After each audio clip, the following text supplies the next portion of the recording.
let's all together set some new goals and intentions for 2025. 2025 literally feels like brand new energy, and you know what that calls for? It calls for brand new goals, brand new intentions, brand new habits, everything brand new. I think we all felt the shift when we transitioned from 2024 into 2025. We literally felt the shift for the first week of January, where you know what? We could immediately tell in our bodies that, you know what, 2025 is going to be such an amazing year. Now, that could mean it could be amazing in the sense of your career, your finances, your health, your spirituality, or it could literally just mean brand new start of things. Now, just to get it out of the way, let's differentiate between what a goal is and what an intention is.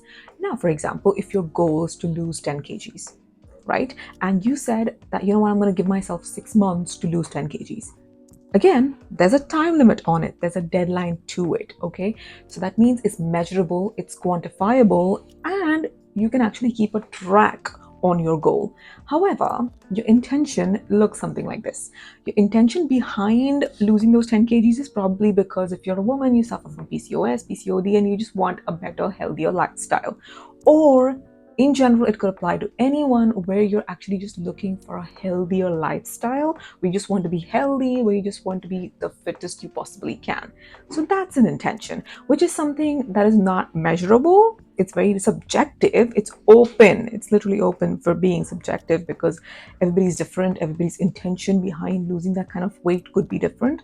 So it's just not measurable or quantifiable, but it's necessary for that goal to come into play. Now, these two things go hand in hand in a way because goal chasing and just having a goal alone on its own is a very cold thing to do, because why are you just losing 10 kgs? What is your intention behind it? What is the why behind it?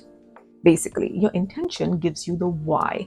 And that why is so strong that, you know what, you're automatically productive, you're automatically consistent, you're automatically dedicated, and you're automatically wanting to do the things that you need to do to become the person who's lost those 10 kilos. So basically, just by balancing your goal and your intention ensures that your journey towards losing those 10 kilos is very enriching, soul nourishing, purposeful, and has meaning behind it. Now, the next thing you're going to do is you're going to make your life a lot more simpler. Now, for example, you had a certain set of goals in 2024, whether you achieved them or not. And if you're bringing those goals forward into 2025, which is great because you already have those systems in place, so you can just bring that in. However, if you've achieved all of those goals, or you know what, you just want brand new set of goals for 2025, for whatever the reason may be, what you're going to do is you're going to reflect back on 2024 and you're going to analyze the patterns, the systems, how productive and how effective they really were. For example, you need to get better at time management. Maybe a certain goal in certain area of your life failed because you were procrastinating and you know what, you just didn't have that motivation. So you need to work on that inner belief system where motivation is not really the only source of encouragement that you would have in your life, because you need to be disciplined. You can't just have motivation to encourage you to do the thing that you need to do, because motivation is a myth. You're going to be motivated like once in a blue moon. Are you really going to waste so much time just because you're not motivated? So that's something that needs to be dealt with in your mindset. Now, similar things could be on your fitness journey, where you know what, you probably set so many goals and so many targets where you forgot to even include a specific area of your life. That could be your health. That could be your spirituality. You're not feeling very well balanced in all aspects of your life. It literally could be anything. So what you're going to do is you're going to sit and you're going to analyze, you're going to go through 2024 like a yearbook and take the lessons, because that's just going to make your 2025 goal setting a lot more easier. The third thing you're going to do is you're going to prevent burnout by not succumbing to the pressure of time or the time limit that you've set in your mind where you need to achieve all of these XYZ goals. If you're very good at multitasking, that means you're very good at managing all the goals that you've set for each and every aspect of your life. And you know what? You're being very productive. You feel very good when you're doing all of these multiple things all at the same time. It's great. If you can manage it and if it's working for you, it's great. But if not, but you're still trying to force yourself to figure it out because you set a time limit or you set a deadline, which for you as a person is It's unrealistic to have that kind of deadline. If you feel like, you know what, achieving all of these goals in different aspects of my life is possible, but not possible all at the same time, you're going to break them down. You're going to do one goal at a time. So even if that means while you're working, you focus on your fitness journey. It's a simple goal. So till the time that you achieve or you're at least 90% there with your fitness journey, you can start working on the next goal so that you prevent overwhelm, you prevent burnout, you prevent procrastination, because what excuse do you have now? You don't have any excuse. You're doing one thing at a time, so that gives you enough time, energy, focus, and attention to be able to focus on the thing that is really important, that's the goal, and you can manage it effectively. Again, this is a no-brainer, but when you have certain goals which are, you know what, it's going to take some time to achieve them, make sure you break them down. Just reduce the overwhelm right now in this moment, is because, you know what, it's going to take time. Doesn't matter the end destination, it doesn't matter, the process is what's going to matter, because you're going to have to go through this in order to get there. So how you're going to make the process a lot more enjoyable, a lot more doable, a lot more productive, and a lot more effective just to see the result that you want to see, is you're going to break that major big goal down into smaller steps. Now, for example, if your goal is to lose 10 kilos, right? You've given yourself 6 months. That means you're going to have a daily schedule where you inculcate some sort of exercise. Now, again, you could do that by doing your own research and having certain exercises that you feel like will work for you and trying that out that way. Or you could get a personal trainer. Hey, it completely depends on who you are and what you like in your life and what your preferences are. And when it comes to your diet, whether you want to include non-veg, if you want to cut that out entirely, if you want to change your diet entirely, or you want to continue with the same kind of diet that you have by making minor specific changes. It could be literally anything. It could literally be anything. The thing is, it's completely subjective. It completely depends on you, how you break it down, but you need to break it down. You need to break it down, because that way you will be able to focus on doing the thing that you have to do right now to be able to become the version who's lost the 10 kilos. Because when you reduce the overwhelm, that means you're reducing the cognitive load in itself. So once this is clear, once this is calm, you can actually do the thing that you need to do right now. And just the fact that you've reduced your cognitive load, you've reduced the overwhelm in your mind, just because you thought that goal was too big and it's scary to achieve that goal, you've actually become a lot more consistent. You know what? You're actually going to enjoy the process that involves you doing the thing that you need to do every single day to be able to achieve that goal. So, you know what? Even if that means I have to go cycling today, or I'm going for Zumba class, or I'm going for Pilates, it could be anything. But the thing is, you're going to enjoy it, because you know that's just a small step. It's like a small step you take towards that big goal just because you broke it down. Now, again, mindset shifts are very important. I can't emphasize this. Like, this is a very, very, very important thing. When you're an ambitious person, when you have goals, when you have targets, and even if the fact that you're watching this video just tells me that, you know what, you're on the right track of things, that means you need to hop onto the growth mindset, because I'll tell you why. I'll tell you the real situation why. The thing is, by having a negative mindset, there's conflict in your brain. There is constant conflict in your brain, in your body.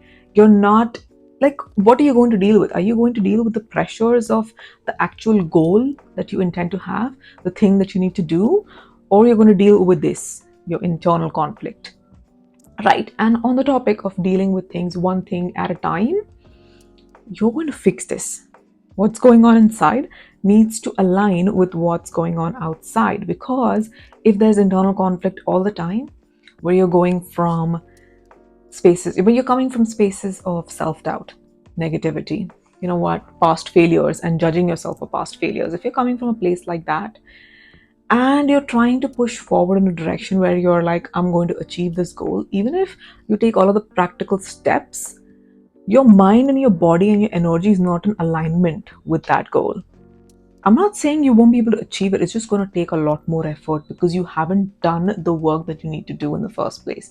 Once you fix this on the inside, once everything comes in alignment, once you're like, you know what, I'm worthy of the goal that I want, I am deserving of it, and I can achieve it. It doesn't matter. You know what? Everything is figure outable. I'll figure it out. Even if that's something brand new that I don't know anything about, I can figure it out.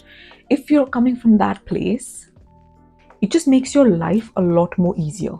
And the whole point of doing this is to make your life a lot more easier, to make it a bit more productive, a bit more efficient, so that once this is in alignment, everything else will fall into place. You will do the thing that you need to do, because you know what? It gives you the strength and the resilience to go on with that goal, instead of when there's internal conflict all the time, and when there's some bad thing going on all the time in your head, in your mind, in your body, you're most likely to sabotage, which is again a big problem. You don't want to sabotage your goals, because why do you have that goal? The goal was set and given to you in the first place because you were meant to have it.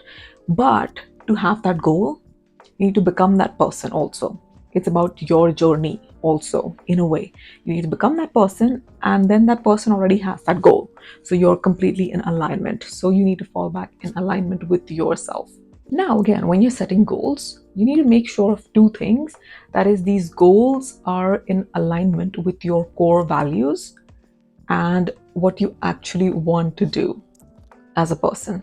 For example, if your goal is freedom, your core values are like, I want to be free, financially free. I want to be able to work from anywhere, anytime. If that's your goal, yeah, you need your outer goals in the 3D need to align with your core values. If your core value is creativity, your outer goals in the 3D need to align with the creativity. So for that, again, you're going to have to shut out the noise. You need to shut out everybody else's opinions, everybody else's voice, and you have to listen to who you are and listen to that voice in your head, because you know what you want. Sometimes making more money also might not be certain people's goals. That is not their goal. That does not align with their core values. Like, yes, I think we all know certain people who are like, maybe making a lot more money is not their core value alignment. So they rather focus on either spirituality, or they focus on being creative, such as artists, painters. They focus on what their core value aligns with. So that's what you need to focus on. You need to figure out what your core value is. You need to figure out your value system in the first place. You need to figure out who you are and what you want to do in the first place. If you like acts of service, that means you might do very well in the fields of being a doctor, being a therapist. Now, for example, I'm a very free thinking individual.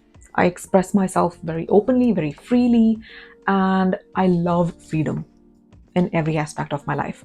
So that means I made sure that the job or profession that I am in gives me that kind of freedom.